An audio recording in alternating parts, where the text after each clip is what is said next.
Hey, what's up everybody? I'm Waller's Wallet, and if you're like me, you have plenty of credit cards that you've opened, closed, maybe even forgotten about. And there are different apps or spreadsheets or even websites that you can use to help keep track of the different credit cards that you've opened or closed. And the other day in my Facebook group, there was a comment about a new website called Walletflo to help you track your credit cards and help you with application considerations. Also reminds you when your annual fees are due and a lot more. So I decided to look into it. Now, I have tried many of these different types of websites, usually stopping not too long after I start using them because they're missing either basic cards or the interface is wonky. Basically, they weren't good enough for me to continue using, let alone reviewing it. Now, if you're someone who's been watching the channel, you know this is not my normal setup for whenever I shoot videos, but that's because I'm traveling. I'm currently here in Dublin, and it's a fantastic city if you haven't been. Also, if you're new to this channel is all about credit cards, credit card rewards, and showing you how you can use those points and miles to travel for less. So if something that interests you, consider subscribing and turning the bell notification on as well. Also, consider giving the video a thumbs up. It really does help the channel out. Now, I started using Walletflo and I really like it. It's not perfect, but it was just released not too long ago and I don't expect it to be perfect. But it is pretty damn good for just being launched. And I think Walletflo is only going to get better over time and they're already starting to make improvements to the website. Now, I will mention this is not sponsored in any way, shape, or form by the makers of Walletflo, and I'm reviewing this website because it could be a helpful and useful tool for you to help you stay organized with your credit cards as well as applications, as well as some other benefits I'll touch on as well. And if you're someone who's watched me before, you know I keep my viewers' priority first, so I wouldn't be talking about something if I didn't think it was worth your time. I'll also put a link to Walletflo down in the description below and the link to Upon Arriving, who's the YouTuber and blogger who created this tool. First, let's talk about entering your credit cards, and this was so much easier than I was expecting. You pick your bank from a drop-down menu, followed by the credit card that you have. Then you need to enter your credit limit and the date you open that credit card. You can also select if you're an authorized user or not, and if you received a bonus on this card. Also, if it was a product change, and if you did say that this card was a product change, Walletflo will then ask for more information so it can keep track of that information.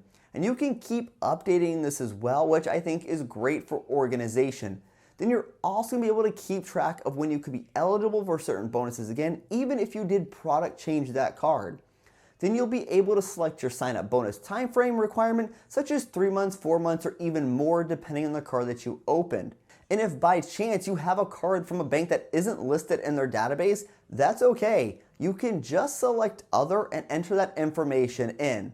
And as you enter in your cards, you'll notice the banks are color coordinated. So it's very easy to see and track which banks you have cards from. But when you look at the graph, you'll also notice that card holders and authorized user entries are the same color. I'm not sure if it's possible to have the authorized users be a different color as well, so you can visually see the authorized user accounts when looking at the graph. You can also enter in up to 2 profiles. So if you're a person like myself who manages the credit card apps in a family, you can keep tabs on this. But if you manage more than 2 people, it looks like you're going to need to make another account. Next, let's talk about the credit card eligibility check. And I think this is pretty awesome. If there's a card you're considering, like a Citi card, a Chase card, or any other card from a bank that has bonus rules to them, you can pick the card to see if you're eligible for that bonus. And from what I see, it's a pretty accurate tool as long as you keep your information up to date in Walletflo. So you don't have to try and remember if and when you'll be eligible for a new card bonus.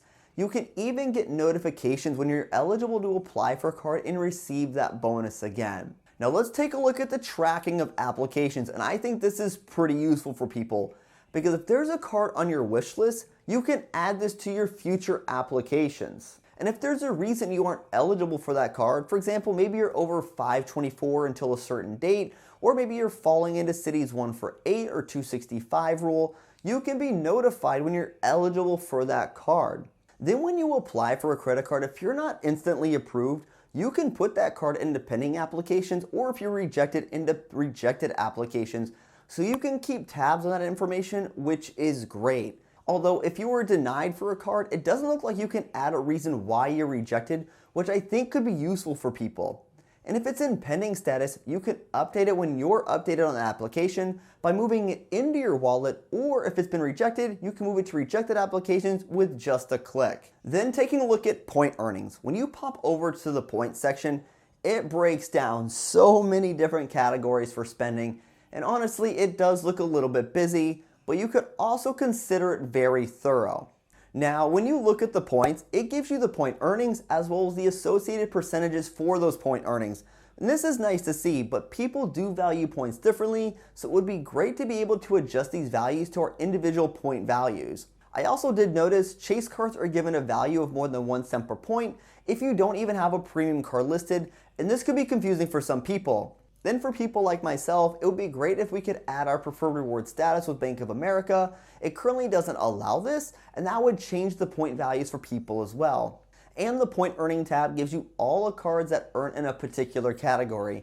Hotels are broken out into their own groups for co-branded credit card earnings, while travel is given its own general category. Now, I personally don't mind this. I think it's actually pretty user-friendly, so it gives you the ability to make the decision for a given category. For example, if you were staying at a Hilton, you could look to use the Hilton Aspire credit card or a card that earns X number of points for given travel purchases. Because if you put Hilton under travel categories, it might look like you earned 14x on all travel purchases, which could be confusing and also would be wrong for people. Now let's talk about your cheat sheet. And from the Wallet tab, Walletflo gives you a cheat sheet, and this is a pretty nice tool, so you can see the best card for a given category. Now, one thing I noticed on certain cards like the US Bank Cash Plus or the Bank of America Cash Reward cards, where you have to pick your categories, all those categories are listed here. It would be nice if we could pick the categories that we do earn the bonus multiplier in and remove the rest. It would make it more accurate and easier for people as well. Also, something else that I think that could be super helpful for people is being able to ignore or hide certain categories for the cheat sheet. For example, I'm not going to be using my Avianca credit card, so I don't want to see it in my cheat sheet. If I could hide it so it doesn't junk up my cheat sheet, that would be great. Now, this is where being able to adjust your point values would be super helpful, because the cheat sheet is showing you the best card for a given category. And if you could adjust the point totals or even hide certain cards from being shown, it would give you a more personalized cheat sheet, which could be more beneficial for you. Now let's talk annual fees. Annual fees can add up really fast, especially when you start adding multiple premium credit cards, hotels, or even airline credit cards. And being able to track how much you're spending quickly is always a plus. And Walletflo not only has the annual fees of cards, but also takes into account some of the benefits that could reduce your effective annual fee. And Walletflo has an annual fee tab, and it will show you your annual fee breakdown by month, as well as in graph form, which is nice so you can prepare if you have a month with a lot of annual fees coming due. And one thing I'd like to see here is being able to adjust the value of certain credits that calculates that effective annual fee. For example, I don't value the airline credit on my Aspire credit card at $250, and I'm not going to be using the resort credit because I don't stay at those properties. So those aren't reducing my effective annual fee as much as it says it is. For some of you it might, and it won't be an issue for you.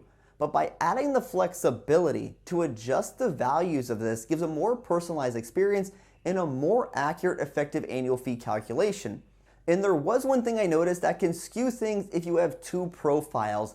If one person's added on an account as an authorized user, that annual fee will show up twice when you look at both profiles at the same time. For example, my Bank of America Premium Reward credit card has an annual fee counted twice, even though it has one annual fee because they only have one card. Authorized users shouldn't have annual fees being added to their account, since this would go on the cardholder account. Also, not all credits are showing up on cards.